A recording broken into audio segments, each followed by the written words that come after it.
And good evening, everyone. The ESS Empire State Sports proudly presents the Wise Guys Sports Talk Show. Your host tonight, Joey Riom, Dave Bartlett, and myself, Pete Goslaw, and our very special guest, Mary Lawrence. Mary, welcome to our program. Thank you. This is a pleasure. I'm glad to do this for you guys. We're going to talk a lot of golf, I'm sure, this hour. Yeah. So I'm going to throw it over to Joey. Mary, you're gonna make my father down in Florida very happy because he loves hearing about golf. So he's a big golf fan. He's not a great golfer, but he's a big golf fan. So I know he's been waiting for us to have somebody on. We interviewed Derek Sprague years ago when we did this years ago, but we really haven't had any golf personalities on since. So we're so glad to have you on tonight. And we want to hear the stories of Mary Lawrence and coaching at SLU and all that stuff. And hopefully we'll cover it all within the hour. So okay. Why don't we start off with how life is right now for you with number one being the golf coach at St. Lawrence University, how things are probably not going the way you'd hope right now, but what's going on with the possible season this fall? Well, as of yesterday, the conference, Liberty League conference that we're in, decided to cancel until December 31st. So at this point, what we're doing is the golf team will start September 7th, and we'll have inter-squad qualifying and some inter-squad little matches. And then what I've talked to with Bob DeRocher, who is our athletic director, if we could do some scrimmages, as they call it, in the NCAA with local teams that are like Canton College, Clarkson, and maybe Paul Smith's. We can't start our season, so-called season, until the 26th because there's so many protocols for bringing in the students and getting them quarantined and then having them go through the processing. So it is disappointing. I know that there's a lot of disappointment going on with the students and the student athletes, but we'll try to do the best we can and roll with it. You mentioned Paul Smith's. Where do they play their matches? Saranac Inn? Yeah, it's a beautiful golf course. So we're fortunate we'll get to play. If we do get to play one-day matches with this team, we would be playing at our course, Potsdam Country Club, Saranac Inn, and Partridge Run. So obviously that's better than nothing. And it is the one sport that I was just hopeful that at least that kids would have something. It's just too bad that it's not going to happen. And I was actually hopeful as athletic director in high school that golf would be an option for kids this fall at the high school level, and even that's not going to come to fruition now. So why don't you do? Go ahead. Go ahead. No, go ahead. You do the best you can with it. Fortunately, I have 24, believe it or not, I have 24 student athletes. I have 17 men and 7 women. So I look at it as it'll be good for them because they won't be under the gun. Our fall season is our bigger season, and we're usually playing 2-day events over each weekend and from September 1st through the middle of October. I don't know what the spring season's going to entail, but at this point, we have to just let that fall where it may be. So that's kind of where we're at. So give them the opportunity, Joey. That's all we can ask. Right. So why don't you speak a little bit, Dave on our show here. Dave is greenskeeper, takes care of the course at Inlet Golf Course. And obviously I I'm a member at Meadowbrook, still play a lot up Yep. at Malone. I haven't been over to St. Lawrence yet. Why don't you give us an update on the conditions at St. Lawrence and how the season's going over there? Again, considering all things, are all your leagues in play? I'm sure your tournaments have been cut back, but how's the level of play this year when it comes to the amount of people getting onto the course? I personally, I think we're really busy. We've got, I think our overall in, everyday participation is up.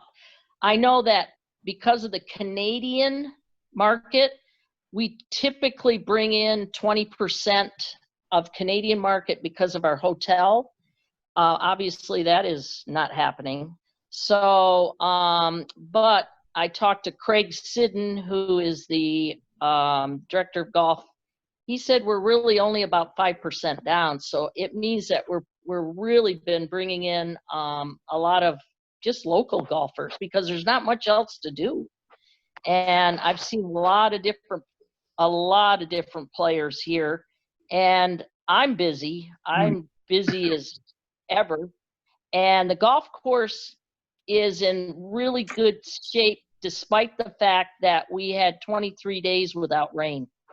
Yeah. So Jimmy Hennessy, who is our green superintendent, has done a remarkable job watering the course and keeping it basically alive. And so I know that greenskeepers don't get their fair shake, but boy, they make it happen. So I'm very impressed with everybody that runs a golf course. Well, that's good, and I'm sure Dave's happy to hear that too. The greenskeepers, they don't get enough credit, that's for sure. Which my son is kind of one now. My son Toby helps out Mickey Lockett at Meadowbrook. So. Oh, good. That's excellent. Yeah. Go ahead, Dave. I cut you off. Yeah, no, I was just saying that, people really don't know what goes into it, in keeping that short grass alive and green Right. and playable. And I was going to say that at our golf course too, I think our numbers are up this year as well. I think, like you said, there's a lot of not anything else to do going on. Yep. Old Forge has the big water park, which is closed. Right. And so yeah, I think with the locals, we're getting a lot of tourist traffic too, but that's the nature of the beast where I am. Mm-hmm. But yeah, I think our use is up this year. Well, that's exactly right. And the bottom line is that I am not. I'll tell you, I worked on the grounds crew for 3 or 4 years just learning the business. And Dave, I really, really enjoyed working on the grounds crew and also learning how much it takes to know your fertilizers and your chemicals and spraying for this and keeping the machinery just going. It's just it's an unbelievable job, and I have such a great appreciation for how much you all do. So kudos for you. Oh, well, thank you. Yes. Well, and Mary, I've talking to Mickey, and I've known Mickey for my whole life, and Meadowbrook's my home away from home, and but I never really talked business with him. But I did the other day. I wanted to know, hey, how's it going for you? Because I thought he would be okay. He doesn't have a lot of overhead. He takes care of the course pretty much himself, because Malone is in really rough shape when it comes to lack of play, because they've lost all their Canadian business. But a place like Mickey's and Meadowbrook, he's holding steady, much like you guys. He's pretty darn close to where we'd normally be. And the one thing that he had to say, and I don't know if you can back this up, if you've noticed it at St. Lawrence, new players and kids, because they don't have anything else to do. And that was the one thing he's noticed so far is an influx of people he doesn't recognize and younger kids coming out of the cellars and and out of the bedrooms and actually getting outside to play some golf because they don't have any other sports options right now. I agree totally. Mickey is right on. I have given so many lessons to junior golfers this year that are brand new, wanting to learn about the game, and also families. They want to play golf because they really they don't know what's going on. They said, hey, let's try the golf. And it's amazing. It's amazing how many new people are playing this game. Maybe we'll get some carryover for the future. But at this time, you're right. Mickey is totally on that. Junior golf is up big. Well, and that's a good thing. We've been saying that for years, that golf needs that. It needed it well before this ever came along. And so maybe in a roundabout way for the sport of golf, this has been a good thing, that maybe we're getting some new interest into a sport that we all love. So Yes. Well, okay. Let's I want to dive in. Mary, you and I, we were together for 10, 12 years when I was a member at St. Lawrence, but I never really asked you about your career. And I think that I'd love to be able to hear some stories. I wrote down some things that I saw, and you feel free to embellish anywhere you want. I'm interested. First off, first thing I want to ask you about was the 2 New York State titles you won when you won the junior championship in '73 and the women's championship in '77. Number one, how was that whole experience, and was that really the impetus to sending you along into the rest of your career? And where were those tournaments played? I'm always curious as to where these tournaments are held. Oh, okay. Well, as you all know, I started at St. Lawrence playing golf. I was taught by Stan Mack, and I played just locally. I always wanted to play on the men's golf team. I call it the men's golf team, the high school golf team. So I played a lot of golf locally, and a couple of people came up to me. I think they came up to my father, Jack, and said, she needs to go play some state tournaments to see where she is in the big picture. So I went down and played in my first junior event, which was at Irondequoit in Rochester. And I was, at the time, I believe I was 16 years of age. And I never was out of the North Country. So going down to Rochester was, wow, and then playing this golf course was the sister to Oak Hill. So I was like, oh my, this is what it's all about. I think I'll do this. So I played down there. I did all right. I thought I played real well to qualify. I shot like an 82. I walk in, look at the scoreboard, and there was another name up there, and she had just shot even par. And I went, oh, I got a lot of work to do. So that was my first experience outside of the North Country. Then the following year, I went and worked really hard.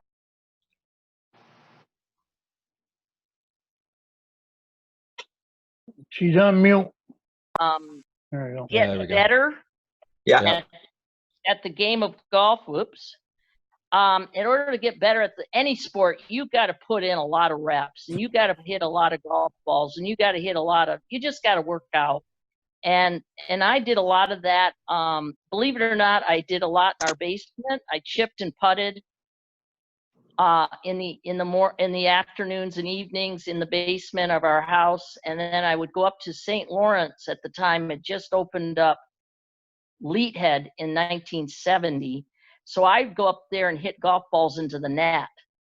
And that was actually kind of funny, because once in a while I'd hit one off the rafters and it would go zing around and people were ducking and diving. So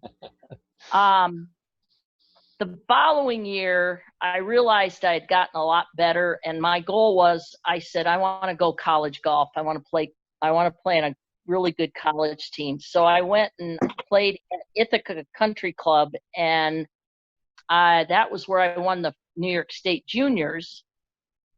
And at that point, I was asked to go play down in in the U.S. Juniors in Morristown, New Jersey. So I was again in a situation where I've never really been out of the state. And I went down there and finished second. and I was at the time I just turned 17. So finishing second at the USGA junior event, Amy Alcott beat me like a drum in the final match. But at the end, the consolation was the gentleman asked me if I wanted to play in the U.S. Women's Open 2 weeks later, and I went, "Are you kidding me? Where is that at?" And he goes, "Chicago." And my dad goes, "She's going." And so I was like, "Dad, I've never been on a plane before. You're going to play in Chicago." So I went and played in Chicago. Nancy Lopez and I were the youngest girls there, and at that time, we were the youngest ever to play in the U.S. Open. So I went and played there. Did not make the cut, but it was a real eye-opener to where I wanted to go with the professional tour. So the following year, I had an opportunity to get a scholarship at the University of Miami. And at that point, I said, "Yep, let's get out of here. I can't handle the snow anymore." And I headed to Miami, and 4 years down there, 2 national titles, Florida State individual title, and my opportunity to go from that point on was awesome. But in the meantime, to answer your question, the women's state amateur, where I won the women's state amateur, was at Yanendosas in Utica. Mhm. And I was, I believe, a junior in college when I won that. So, and then I took off at that point. I went to graduate from school and went to California, and that's where I was for most of my career, living in California, until I came back here to take care of my mother, who was quite ill. And turned out I got the job at St. Lawrence, and it's been, the rest is history. 22 years later, I'm still plugging along. But it's been a great career. I've just had so much fun. I've traveled and seen the world. Well, then, so I guess the next thing that I was going to ask was, you played in 9 U.S. Opens. Yes. And played in the 94. How did the 1994 British Open come about? How did you qualify for that? Or yes. So what happened is I was living in California at the time, and I wanted to play. I played in the Canadian Open, went to Australia and played in the U.S. Open, and I figured, I really would like to play in a British Open. It's just kind of a bucket list. And so I got the information, and they said there's qualifying the Monday before the tournament starts. We have 70 spots for 150 players. I'm going, well, that's, it's 50%. I probably could handle that. So I get over there. We play at Woburn Country Club, which is just north of London. And I get over there, practice round. The course really was not a links style golf course like you would imagine a Scottish or an English or even a British Isles course. It reminded me of, basically reminded me of Malone. And so I went out, and I'm like, okay, I'm teeing it up. And I'm like, oh my God, I'm playing in the qualifying for the British Open. Don't mess it up. I go out and I'm 4 over par after 4 holes. And I sit down on the bench, have a little discussion with myself. And at that point, I turned it around and I shot 5 under from that point on and qualified. I think I finished like in the top 10. So made the cut in that event, and at that point my career was I was kind of slowly getting out of it, because I was in my middle 30s, and I just wanted to finish up a few things I hadn't done. And it was nice. I finished the tournament and said I'm good, and playing in that really kind of encapsulated my career. That's a great story, Mary. What a great feeling that had to have been to cap Yeah. it that way. Yeah. That's Yeah, it was. Mary, Thank you. I really appreciate it. I mean, there's a lot of little things. There were a lot of milestones that I did. Yeah. Mary, I say that every time I get on a tee box, by the way.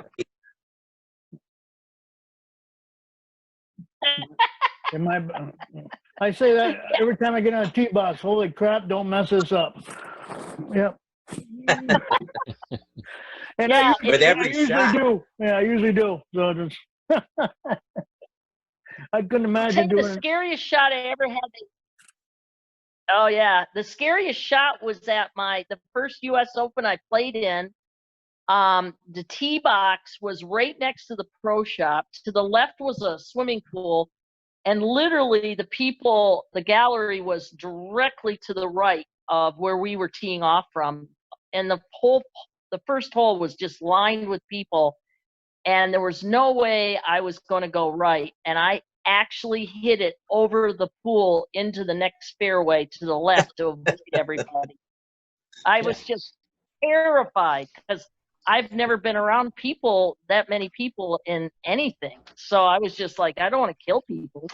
So yeah, that was my most terrifying thing, was not trying to wipe out a whole crew of gallery. Did I miss it? Did you mention it? What course was your British Open played on? Woburn Country Club. It is, as I said, it's an English style golf course. I think they're playing, I want to say they might be playing the British Women's Open there in the next few years. Or they just did it. They play a lot of British Masters there for the men's tour. So it's a nice course. They've got like 36 holes. Okay, Mary. So nine women's U.S. Opens. Some of the courses that you played on those U.S. Opens, or any of the big courses, big name courses that our viewers are going to recognize, even if they're not a big time golfer. Obviously, I'm going to recognize pretty much all of them. But how about some of the big courses that you played, tournament wise, or just had the luxury of being able to play some big courses? All right, so I played. Let's see here. We played Atlantic City Country Club for one of the opens. We played at in Philadelphia. We played a really good golf course that is close to Marion. It was called Rolling Green. We played Atlanta Athletic Club down in Atlanta, Georgia. That's where I had the 8 rain delays. Let's see, what else? I'm trying to think of them all. Oh, Hazeltine in Minnesota, where they played the Ryder Cup. What a great track that was. And I had the opportunity one afternoon. I came in after a round of golf, and I was sitting having lunch, and right next to me was Robert Trent Jones, who designed the golf course. So, I'm really shy. I go up to him and I go, "Hey, nice to meet you, Mr. Jones. The golf course is beautiful. My name is Mary Lawrence, and I'm going to play in the U.S. Open, and I just want to thank you for developing and designing such great courses. Well, Mary, come on over and have a seat. You look like you're all alone sitting there." So we sat and talked for probably an hour about architecture and design. So that was just unbelievable.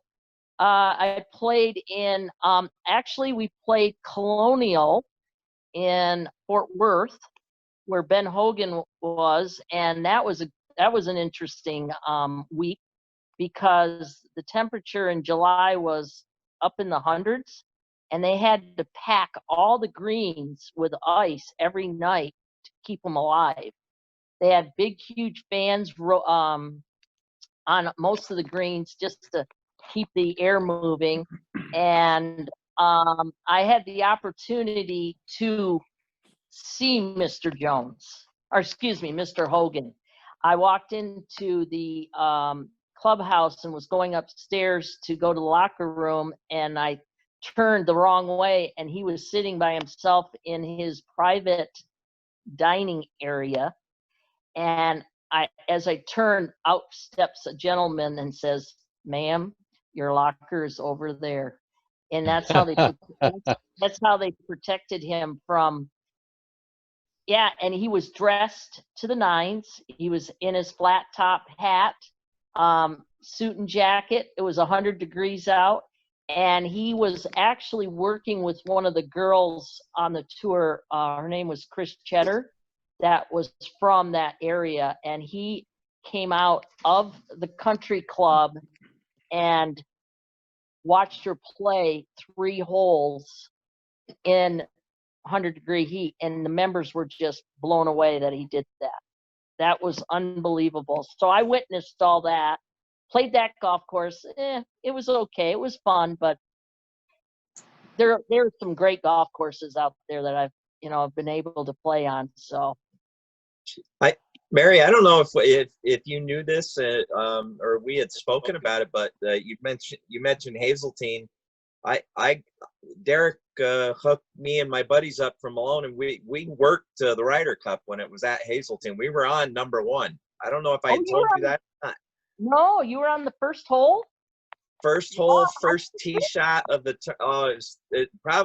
I've had the privilege of seeing and doing a lot of great things. That was the coolest thing that I've ever participated in. Unbelievable.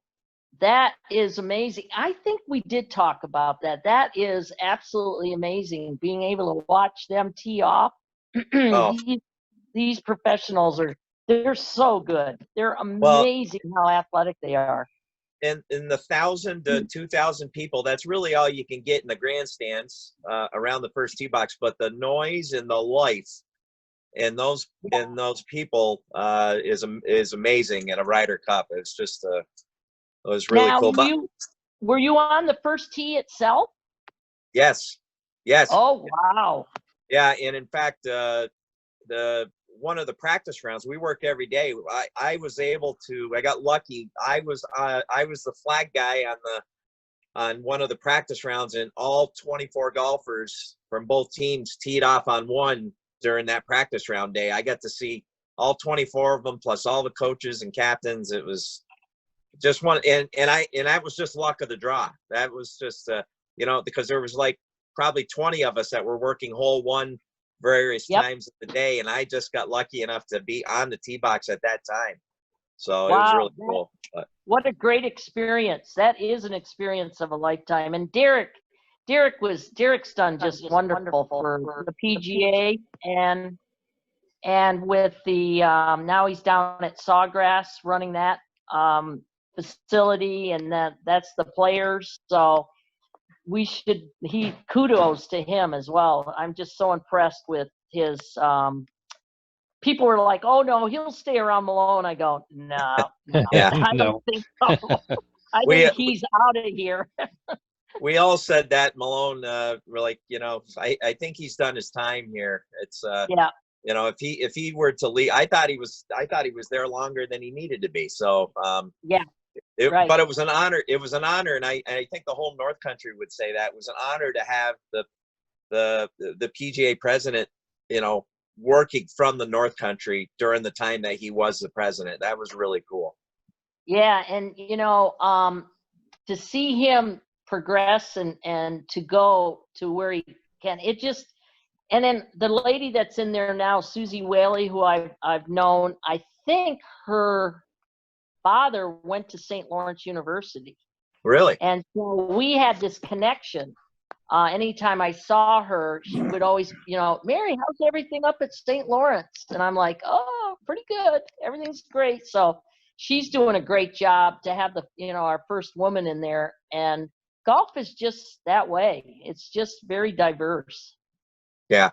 Well, and Derek also, the following year, the President's Cup was at Liberty National, and that was when Derek took the job at Liberty National. So lo and behold, I was able to go down and work that as well. Not as exciting as Hazeltine, but Liberty National and the views. I don't know if you've had the pleasure of seeing that course, but unbelievable, just gorgeous. Did you ever get to play there? Unfortunately, no. And to see Hazeltine and Liberty, I mean, as a golfer in you, you're like, oh boy, I'd love to be able to play this, but no. But you could not beat the views with Lady Liberty was pretty much in your back pocket. 14 of the 18 holes, just unbelievable. So. Yeah, well, maybe we need to do a little trip down to Sawgrass. Absolutely. Yeah, and to think that's where he is now. Yeah, I mean, he's at the home of the Players Championship now. So, Mary, I saw one other course when I read your bio on the SLU webpage. Did you have a connection to Medina for a little while? Oh yeah, yes I did. I was married to a member there for 7 years. I was married and lived in Chicago from 1983 to 1990. And yeah, I actually relinquished my professional status and got my amateur status back and played there as a country club wife for 7 years. And then, as I said, I'm just not a city girl, and I needed to get back to the golf world. And at that point, I left and went back to California and got back into the golf business. But yes, I was a member at Medina, and I had the experience of playing 3 phenomenal golf courses. They have the 1, 2, and 3, and number 3 is where they play all the big events. So I got to be around when they played the Senior U.S. Men's Open there in 1988. So yeah, that was great. The members were wonderful, and I had a really nice experience. It just didn't work out marriage-wise, but we're still good friends. So that's always a nice way to leave it. Absolutely. Yep. Dave, make sure I'm not stealing everything here. So if you get any, no, okay. no. My questions are more along the lines of what like explain to somebody like me or your average golfer, what's the biggest difference between the big courses where you play the big tournaments and say like the Inlet Golf Course or the St. Lawrence University Golf Course? Money. I would say I hate to say it, but it's, well, for us too, it's our area. We don't get the what are you 6 months? Can you play Maybe. 6 months? Yeah. Maybe. So that, I think the weather conditions, and also it's a money thing to put what you want in the golf course. It costs a lot of money to make a golf course really jump out at you. So I would say that I mean, I haven't played Inlet, but I look at some of our golf courses in the North Country, and they're really, really fantastic layouts, but it's just tough to keep things going. And so that's, I would say, plus I think demographics as well. We don't have the supply and demand like a big city does, so they can, ask for more money for rounds of golf, or the amount of people you can get through in a day. Down in California, when I worked in California at this golf course, we started at 6 in the morning and we weren't done till 6:30 at night, and it was nonstop golfers. So yeah, I would say 3 things are weather, money, and just the supply and demand for how many players we can get through in a day. No, but also, like, my question is more on the conditions that you play under. Like, I think I heard this is many years ago, so I've forgotten which golfer it was, says that, when you watch these professional tournaments on TV and your average home, your average golfer at home is saying, oh, he missed that putt. I could have made that putt. I could have made that putt. I could have made that shot. They said the average golfer would be hard pressed to break 120 on some of those courses. Oh, yeah. Well, number one, U.S. Open, the USGA is notorious for just actually trashing golf courses. So a lot of private golf courses don't even want them on there. Number two, I have practiced putting on the asphalt outside my hotel room because the greens are so fast. That's Okay, how yeah. fast they are. And you can't see the terrain because we on TV, you just don't see the subtle breaks and all the stuff that goes on. When you get the green stimped out, which means the speed of the green stimped out at 12 or 13, Yeah. which is really, really fast. And then you've got undulation. You hit a putt. If it doesn't hit the hole, you got another putt coming back that's 20 feet. And Right. it's just nuts. Fairways. I played in my last U.S. Women's Open at Pumpkin Ridge in Oregon, and those fairways were so tight, it was like you were on a putting green. And I usually like to pick a spot in front of my golf ball to line up with. I couldn't find spots. The fairways were like carpet, and they were tight, and it was just an amazing golf course to play on because it was perfection. And so when you get really, really tight lies and the greens are fast, the conditions just can get really out of control. So you have to hit it.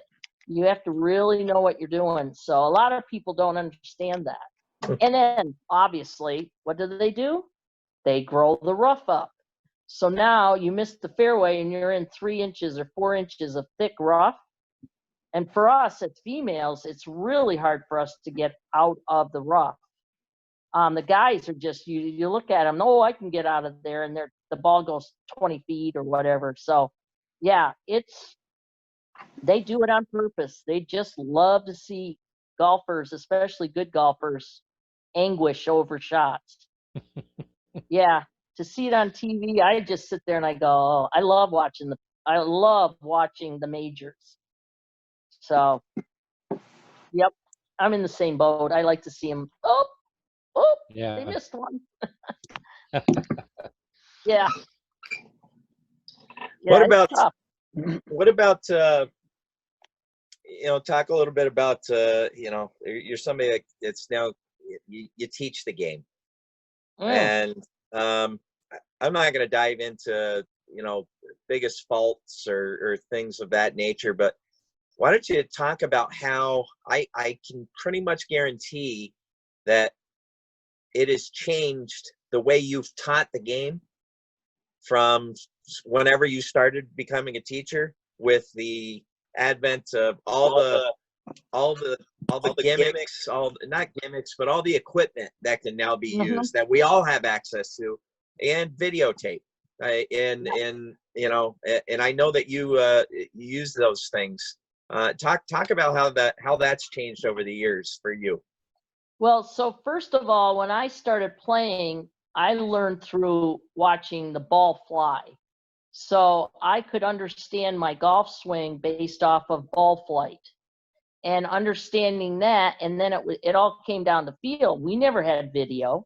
We never had launch monitors. We never had all these gizmos everybody has. Well, so fortunately, I've had very, very wonderful parents that have donated, and we have right now at our indoor golf center, and then I'm using it right now for teaching, is we have a FlightScope launch monitor. Joey, this is the most amazing thing I've ever seen. It picks up golf balls based off of, so golf balls are put together by they're put together in halves. They kind of like 2 eggs, and they put them together and you get a hole. It picks up the seam in the middle of the golf ball through radar. Wow. So now you can literally see the ball flying on your laptop, And then it tells you if it's going left or right, and it gives you smash factor, it gives you angle of attack, it gives you path, it gives you face angle, it gives you your ball speed, your club head speed, your smash factor. And if you don't know what that is, you better learn, because for me, all these young kids today, especially in college, they know all that. For the most part, they know all that because they read and they're computer savvy. So if you come to school or indoor with me or at the golf course, I'll show you this machine. It's unbelievable what it does. I can take it out on the golf course, set it up, and you can hit a shot, and I can pick up all your information on how that shot was hit. And that's what they're doing. That's what, like, Bryson DeChambeau and a lot of these pros do in their practice rounds, is they go out with these launch monitors and set them up right behind them so they know exactly how far they hit those shots. And they know exactly what's going on, and it's just revolutionized the game. The videotape, I have what they call V1 Sports. So let's say I take a video of Pete's swing. Now, It's ugly. I It's get ugly. you on video. So then I look at your swing and I go, okay, now I'm going to compare it to Ricky Fowler or Rory McIlroy, and I can draw lines, I can compare it, I can overlay it, I can show you where you are, where you need to be. It is an amazing way to teach because it speeds up your learning curve. And if you're visual, you can see all that. And most people are pretty good, pretty savvy when it comes to that, because I can just say, you need to do this, and they see it, and then they try to duplicate that. So yes, that's the biggest change in my career as a teacher. And I've been teaching for probably 35 years.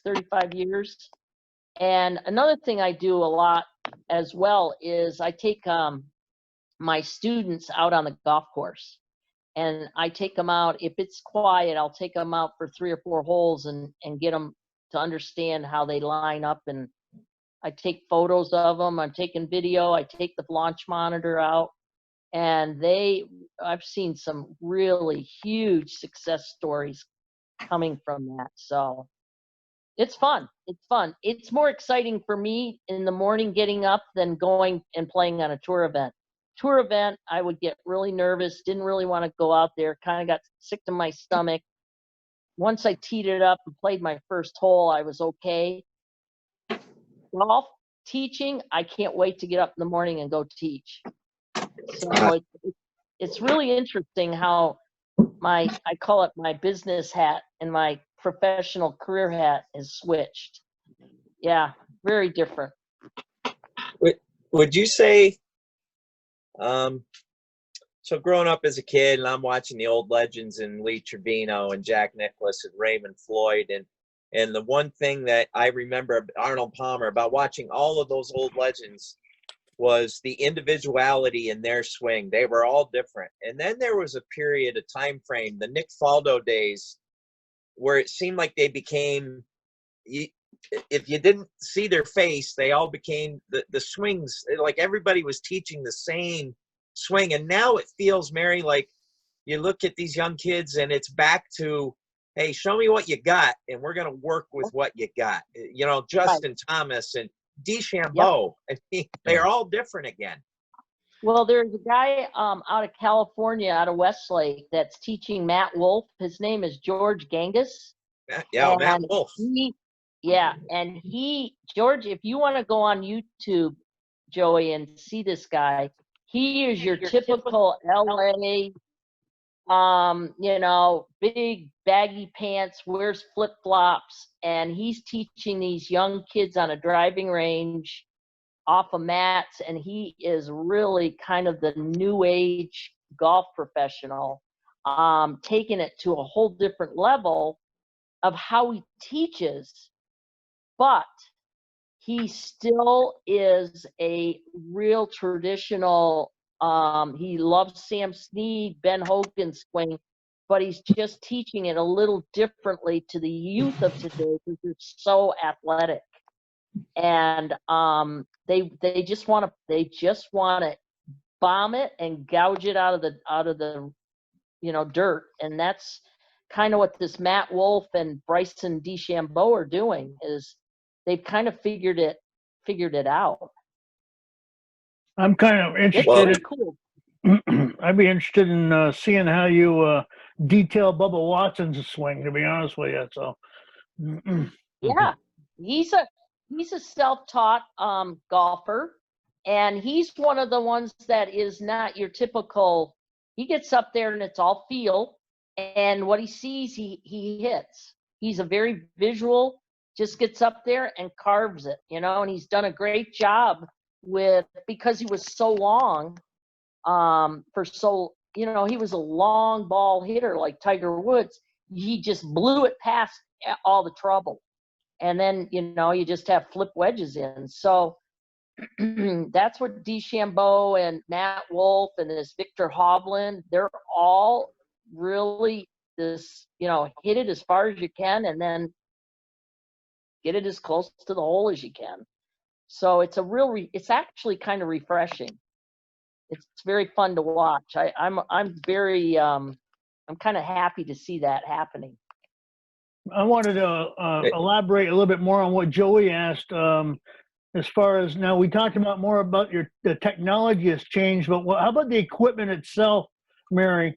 As far as the golf clubs, I mean, wooden heads compared to what we have now, and the balls that are totally different now. Can you elaborate on that for us, for our listeners? Mm-hmm. Well, first of all, right now they do have now they have golf drivers that it's just amazing. You're getting a new driver every 6 months to a year. These companies are just what they call the R&D, which is the regulations, and they are just unbelievable how they have got these clubs so tweaked to hit it straight. So those clubs like TaylorMade and Callaway, I'm just getting a whole new set of Callaways in next week, and I guess this new Maverick, you can hit it really far because the center of gravity is moved more back. And also with the driver, you have what they call bulge and roll, and they've tweaked it so if you hit it on the heel, it doesn't cut as much or slice as much. You hit it on the toe, it doesn't hook as much. And so they're giving you a bigger room for air. The shafts of the golf club, or the engine of the golf club, these shafts are unbelievably strong. The graphite, that's what makes the golf ball. I guess the ball is the big thing right now, and Jack Nicklaus has been advocating for the golf ball to be a limited golf ball to make the golf courses more reasonable for these golf professionals, not for us, but for the golf professionals. So the golf balls are hotter and the clubs are hotter. So everything is just because of computers and the science. It is, I don't even know. It's just every year they get something different, better, lighter, steel, so you can swing it faster. Bryson DeChambeau, he's doing everything on one plane, which means all the clubs are the same length. And his swing is like a robot. He just swings one plane. As I said, he's revolutionizing the game. And I think the clubs themselves are okay. I think if they have to slow the game down for distance, they're going to have to do it with the golf ball. That's the only thing they can do. And they can only, it can only get crazier and longer. But you can't make these golf courses any longer than they already are. They're too hard for the average person. Yeah. And people don't realize that the longer the course, the more money it costs to keep the upkeep of the course. So yeah, right. you got to be able to keep you can't keep just adding on the courses. No, and you run out of room, and you can make them more difficult, but they figure it out. So the bottom line is right now, the golf clubs, they can still keep tweaking, making them, whatever, but they need to, if they're going to do anything, they're going to have to limit the golf ball for the PGA Tour anyway. The rest of us, they can let us hit whatever we want to hit. Right. Yeah. We were just talking about that with my foursome in my Monday league, about, I've played golf now for 42 years, and I'm hitting the ball now at 56. Just for example, my tee shot, I'm hitting my drives at 56 years old about as far as I hit them when I was in my mid-20s, Mm-hmm. because of the equipment. Mm-hmm. Exactly. I used a Ping, I had a Ping Persimmon driver, back then, and I thought I was hitting the ball pretty far. Yeah, I always said, "Oh, nice plywood, nice plywood driver." It's exactly what it was. Nice driver. It looked like a piece of plywood, But back then, if you could hit a persimmon wood and hit it pretty good, you had a great golf swing. Now you can get away with it because the golf clubs are so forgiving. Yeah. It's just unbelievable. And as I said, the shafts, you find the right shaft and you can launch it.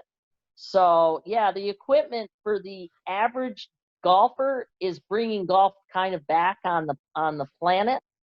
But for the golf professional, it's really, it's just, everyone thinks they can hit it 400 yards. Well, that's not the case. These guys, a lot of people don't realize the PGA, I don't know if you know this, Joey, through Derek, but the PGA will go in and roll the fairways before the tournament. And they make these fairways really, really fast. So you watch these guys and you'll hit it, and all of a sudden it hits the ground and it goes another 60 or 70 yards. Well, the fairways are hot. And so they'll go in, unless there's just extreme weather, they'll get these fairways really fast. And that's what they want. They want that for television. Hmm. Yeah. It's interesting. Yeah, there's a lot of my sister, I don't know if Joey knows, my sister Kathy is she's vice president of the LPGA, and so I get a lot of insight from her. And being on the tour, I also understand and know a lot of people that are they talk to me about stuff and tell me things that happen on the golf courses. So there's a lot of little interesting little things that go on to make a golf course the way it is. Right. Well, Mary, our hour's coming close to an end here, and number one, I can't thank you enough. Jenna Chamberlain was on really early on this show about 3 months ago, and she had such great things to say about you. So I wanted to make sure I brought her up. Yes. Number two, a protege of mine who's been taking lessons from you, Jeff Cole from over here, and plays at Meadowbrook. Yes. I feel like I've been getting my own lessons because we go out and he tells me what you've taught him in the past week. So we're getting a 2-for-1 deal.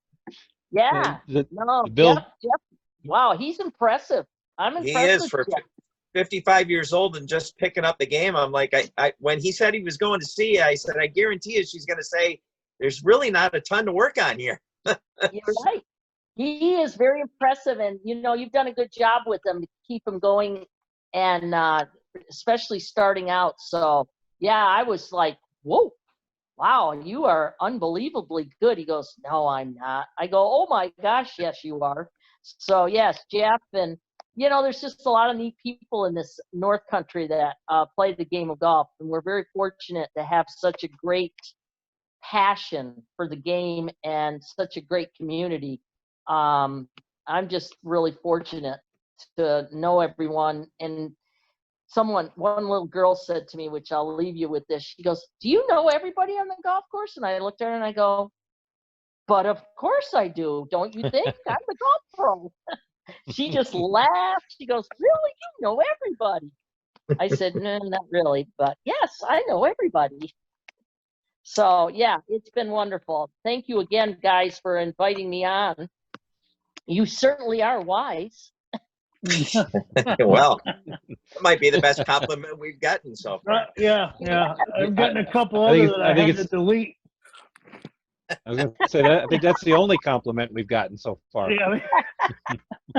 Well, Harry, make sure you tell Dad hi from us. And Oh, Don yes, Locke I says will. hello as well. And tell Jack if he can venture out to Brazier for a Manhattan with Donald. I'd love to see him soon. Absolutely. I will tell him that. I will tell him that when I get off the phone, because actually he lives here. I have a nice little apartment for him, and I'm watching over him. He's 92 years old, and I can't keep up with him. He just keeps, he's just like, where is he now? I have no idea. So I am very fortunate. He's very independent, and I will tell him that you've got a Manhattan waiting for him in Brazier. Awesome. All right. Sounds good. Thank you very Thank much, you. Mary, for being on the program. Thank you, guys. You are certainly wise. Bye-bye. That's going to be it tonight, everybody, for ESS Empire State Sports and the Wise Guy Sports Talk Show. For Joey Reo, I'm Dave Bartlett, myself, and our special guest, Mary Lawrence. Good night, everybody, and stay safe.